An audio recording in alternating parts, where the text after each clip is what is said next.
নমস্কার। আপনি কি নিজেকে বুদ্ধিমান মনে করেন নাকি বোকা ভাবেন? আজকে আলোচনার বিষয়, বুদ্ধিমান লোকেরা তিনটে কাজ কখনো করে না।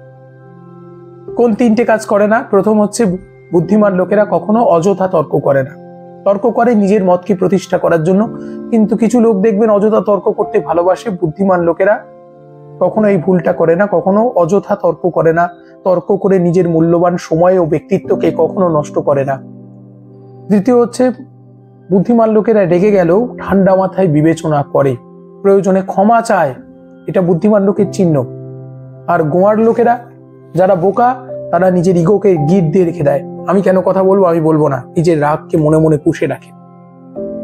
বুদ্ধিমান লোকেরা আরেকটি কাজ করে না, জানলে অবাক হবেন।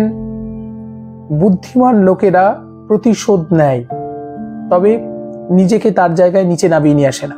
গালি দিলে তাকে গালি দেয় না, নিজে যোগ্য হয়ে সেই যোগ্যতার ভিত্তিতে তারা প্রতিশোধ দেয়। যে তাকে আঙুল তুলছে তাকে পদানত করে, তাকে সম্মানে নত করে দেখিয়ে দেয়। এগুলি বুদ্ধিমান লোকের চিহ্ন। তাই আসুন এগুলো আমরা চরিত্রের মধ্যে অভ্যেস করি আর আমরা বুদ্ধিমান হয়ে উঠি। ভালো থাকুন।